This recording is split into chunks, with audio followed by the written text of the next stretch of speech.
Welcome to A Drink of Wisdom with Nathan Drinker, and I'm Jay Wass. Thanks for spending some of your time with us. We're on Anchor, Spotify, Apple Podcasts, everywhere in between. And if you're looking for us in the video format, you can find us at the A Drink of Wisdom YouTube channel. We've got a rarity for you today. We got no NFL, no NBA, and no college football. We're going all college basketball and baseball today. That's got to be a first drink. Yes, it is. Matter of fact, just listening to you say it makes me think, what the hell was I thinking? It's definitely a rarity. It's always good for us to switch it up. So, to show our versatility or show that we're capable of speaking on more than just the most popular sports. We're able to get in the weeds and talk about the other sports. But like you teed it up for me, y'all know what it is. It's another day, another dollar. We're giving the streets what they need. We see what they don't. Absolutely. Say what they want. Set your dinner plates because it's time to eat. And last but not least, let's talk some sports, baby. Jay, what we got today? Who signed us up for all this? Coach K tribute we'll give you. Kansas back on top, and baseball season about to get underway, and we'll give you our thoughts on all that. But first, listen, I know people. We had a classic national championship when it came to the game last night. But hold up, we got to pump the brakes because we might have had something a little more momentous happen in the semifinals between two legendary teams, the Duke Blue Devils, the North Carolina Tar Heels. And as you know, this was the last game for Coach K, but we'll get into that later. But with that said, Jay, you call this the greatest rivalry in college sports. What excited you the most out of this game? The floor is yours. Also, I call it the greatest rivalry in sports, period. Not sports. I slept the college in there on purpose. But yeah, you're right. You do say that. Oh, okay. Yes.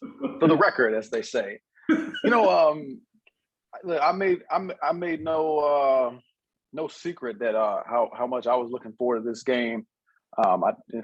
There's rare occasions where this game does not deliver, and it certainly delivered on Saturday night. And by the way, just as an aside, no disrespect to the Villanovas of the world and Kansas, but Kansas kind of just did what they did against Villanova. And Villanova just a little bit, just not got a little bit. Kansas just a touch out of that league, but the Duke, North Carolina. It is different. I think it's the best rivalry in sports. Period. It is certainly the best college basketball rivalry. I don't think you could put together a great argument against that. And it did deliver on Saturday night. It was the game was close throughout. It was back and forth. You had great individual performances. You had the intensity that both teams play with. We've gotten. I think you'll get into this maybe in the national championships. But I just want to say your point about Hubert Davis, I think is spot on. I love the energy he brings on the sideline. You even saw some flashes from Coach K, who's normally kind of a stoic guy on the sideline. He was a little amped at times during that game.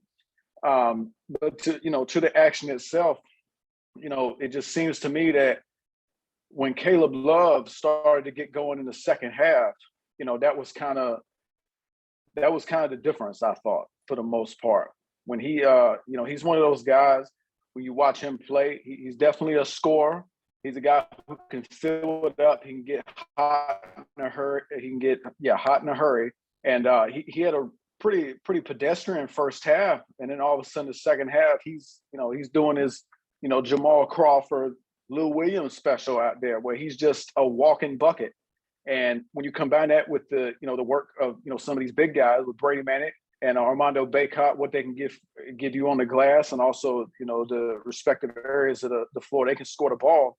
And I also thought the way they defended just well enough to get by, and just the way this team rebounds, and it even goes to their run to the national title game, and just particularly Bacot. I mean, you saw the numbers last night when they were doing the totals. I think he ended up with the second most rebounds in a NCAA tournament. And then Baycott's just one of those guys to where I think he's a guy you'd have a hard time rooting against, just the way with how he plays, and then the grit and the toughness that he showed. Rolling that ankle late in that 5 minutes to go in the game, I believe. Right. Clearly bothering him. He runs. He's heading to the locker room. He comes back, and I didn't know it until last night, but they said, the locker room's so far away. Like, he's like, well, I need to go back to the game because you just didn't have time, and that was my concern. If he leaves the floor and goes to the locker room, there's only, about 4 or 5 minutes left. He might not come back, and that'd be a huge loss. He comes back in. He obviously was not the same, but he gutted it out. And, it was his presence early on that led to some difficulties. When you talk about, a guy like Mark Williams, who obviously provides big value for Duke, he picks up 2 fouls in 4 minutes. And, it's bad when a guy coming in after you picks up 4 fouls in, about 10 minutes. I'm sorry. Like, who's third? Whoever's third on the depth chart needs to hop in. Then that's the only criticism I give against Coach K. Like, you got to protect these young people. Don't have a man come out there and commit 4 fouls. Don't do that to him. He picks up number 3, get him out of here, if only to save him the embarrassment. Because that was horrifying. Even though Theo John did give him some good minutes. Look, Jay. But I think hold on, Jay. I gotta say this. Sometimes, and you know this as well as I do, sometimes you got players on the team for the sake of the game, man. For the sake of the game, I need you to go in there and muck it up a little bit. You know what I'm saying? You're gonna guarantee yourself some playing time. Just muck it up a little bit. But I think in the end, I thought Paolo Banchero had a pretty solid game. I don't think it was his best ever, but you got to be satisfied when your best player gives you 20 and 10. And then I thought Trevor Keels is a guy I really like, who comes off the bench and gives him a great lift. He had 19, but the role players, Wendell Moore, Jeremy Roach, AJ Griffin, these guys were, somewhat lackluster. They didn't make a lot of shots. Mark Williams was obviously hampered by the foul trouble. He obviously would have had a more significant impact if he hadn't gotten foul trouble. But I really thought, Duke's supporting cast just did not do enough, and especially when it comes to a guy like Jeremy Roach, who's been pretty clutch in this tournament for him during this run. I thought he came up rather small, 2 for 11 from the floor, 0 for 5 from 3. And, North Carolina just – as this tournament run for them has, kind of unfolded, it seemed like it was North Carolina's year. And it obviously didn't turn out that way last night. But, whether it's Caleb Love, whether it's RJ Davis, Baycott, Mank, those 4 guys plus Leaky Black, what he does on the defensive side, when you look at how North Carolina started the season and, how what they ended up being, I don't think anyone would have, predicted that they would, wind up an 8 seed in the tournament and then go on the type of run that they went on, including you got to think about this, the last regular season game for Coach K, North Carolina gives him a loss. His last NCAA tournament game, North Carolina gives him a loss. It's a rivalry unlike any other. Hubert Davis first year, Coach K's last year. I mean, what more can you say? It's almost this game didn't. We talked about Brooklyn and Milwaukee last week in the NBA, I believe. I thought that was the best regular season game I've seen this season, and I think this was the best college basketball game I've seen this season. And it's appropriate that it was these 2 teams. Yeah, I'm gonna give you that one. I think you don't watch. I'll be honest here. I think you don't watch more college basketball than I have, especially when we're talking about the ACC conference. I know that's where your team presides. So I'm gonna give you that. It was definitely an awesome game. I just look. So I think sometimes I look at sports a little different. Like sometimes I look at sports and I'm not necessarily watching the sports. I'm probably watching everything else around it. And for me, for this game, what I thought was this. Usually Coach K recruits at a level where like he has, you know, multiple 5 stars, multiple 4 stars. And it's usually multiple guys on that team that you, for example, years ago, that team was Zion, right? So you had Zion, RJ Barrett, and Cam Reddish that all went in the first round. Right. So you usually have multiple guys on that team where you're like, okay, which guy is going to be the guy, you know, and then one of these 3 guys can be the guy. I know of this guy before. Like, I say all that to say this. My problem with Duke this year, and the reason I thought Duke was going to lose early in the tournament was I just didn't feel, even though this is Coach K's, it was his last hurrah, right? I didn't feel like this Duke team had that presence of like the high recruiting that, you know, Coach K does for the university. I just, this whole year, I kind of been like, yeah, it's Duke, but I'm like, I don't feel like Duke. And to your point, every time Duke, to me, had a chance to feel like Duke, they let North Carolina take that away. Regular season game, you got all the eyes on you. Coach K last regular season game, you got to go out here and make it happen. Banchero here, I've been hearing all these nice things, and this kid is the goods. He's gonna probably be, you know, top 3 pick, you know, et cetera, et cetera. I didn't really get that from that game. I'm sorry. I mean, he played well, but I didn't get star from him. And I'm gonna be real, I didn't get star from him all season. I mean, it ain't just him, but I feel like this team just didn't pop for whatever reason. So then when I look at North Carolina, I know more about, what's his name?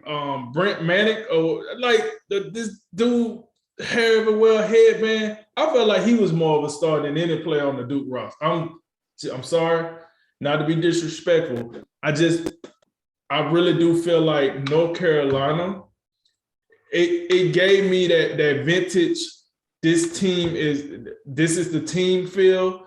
And especially when I started actually listening to the coach, I'm gonna be real with you, Jay. I was kind of like, yeah, Duke ain't beating this team. Duke ain't beating this team. Like, I seen how they end the season. I'm watching how North Carolina come out here and just take on the persona of their coach and just start running roughshod in the tournament. And I'm looking at Duke, and I honestly feel like more than Coach K was retiring. I'm gonna be honest with you. I felt like half of the team was retiring. I mean, I would understand that this is gonna be a big changing point for the university, but I just felt like Duke should have played all their games in all black. Because I had a funeral feel about this team all year. I'm just gonna let you know. I just don't think Duke grasped the whole like attention or the concept of what they used to do. And for this to be Coach K last season, that was a bit of a dud. I'm sorry. I just thought you would have got more. I know when Roy Williams was out the door, it felt more like a festival. I think Coach K had done a lot. I don't want to say too much because I know we're gonna get into that later. But I think a guy of his stature, I just think it would have been a lot more. Now we're talking about, and that's just like regular season Coach K. Then you talk about, okay, boom, you ended the season. North Carolina ended the season and gave Duke a L. All right, cool, boom, we'll get over that. You get into the tournament, the ACC tournament, and we was one loss away from getting them to play again in the ACC tournament. But you know, Duke ended up not winning. North Carolina ended up winning, so we didn't get that. Then fast forward to the Final Four, we get North Carolina and Duke, and even though that game was the Final Four, the last 4 teams standing, I mean, when I look at these stats, I gotta ask you this, Jay. Who is the star for Duke? Like, if you had one shot left, who shoots that shot for Duke? I think it's Banchero. I think Banchero's the only answer because you know, just to caveat about what you're saying about that, it don't feel like, you know, Duke, and I agree. And that's been part of like my problem with Duke. Like, they don't feel like they have, they're not overly talented to the point about, the team where they had Zion, RJ Barrett, Cam Reddish. And I know that's probably, the other end of the spectrum, to where in most years they're somewhere in the middle. You don't often have, 3 top 10 picks or whatever on a roster. But I mean, you know what it is when they're reading off the starting lineups and Duke's playing not all freshmen. Like Roach is a sophomore. I think Wendell Moore is a junior. Mark Williams is a sophomore. And Mark Williams in his freshman year, we didn't figure out who Mark Williams was until like halfway through the season. And then, but even their other freshmen, like I've seen some good moments from AJ Griffin, but it certainly wasn't in this game.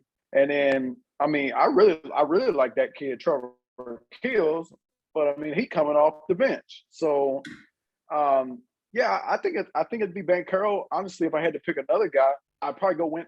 I'd probably, I don't know who I go with. Just thinking right there, I'm thinking, man, Jeremy Roach has made some clutch shots for him. But man, I like Wendell Moore. I like that he's got some of those intangibles. But they're like, no, maybe I go with Trevor Keels. The short answer is Banchero. If it ain't Banchero, I don't know, just whoever. Because I really don't know. I don't feel like there's a clear number 2 in that scenario. I think Mark Williams is their second best player, but he's a 7'1", rim runner, rim protector, does all that type of stuff. So yeah, I understand where you're coming from on Duke 100%. It didn't feel like, when you look at the amount of talent they seem to have, when you talk about it, they didn't have they didn't have all the, 5 stars or whatever on this team. When you talk about it like that, this was actually an impressive run for them to get to this, moment. And neither of us thought they'd get out the first weekend. All right. No, I agree. Especially when you package it like that, it probably was some of the most impressive stuff Coach K did. It's just, I don't know. It just feels like the end of, they say the end of an era, and that's exactly what it felt like. The end of an era. It just felt like most of these guys most likely not coming back. Most of them going to the draft. I'm interested to see what Duke look like in the future. But over to North Carolina, the reason I asked you that question, because me personally, if I had one shot for North Carolina, I'm telling the kid Love, go run it. Go run it. If you missed the shot, you missed it. But what I like about him is, from what I done watched, when it's later in the game or when the game get tight, he wants the ball. He's like, listen, give me the ball. I'm going to get it to who needs to get it, but let me get it. I like that. That's what I like. When I see a player like Love doing what he do, then I listen to how the coach talk. Then I watch Bangkok like limp off the court, come back. Hey, coach, I ain't got time to go to the bench. I'm going straight in. Coach say, all right, you good? All right, boom.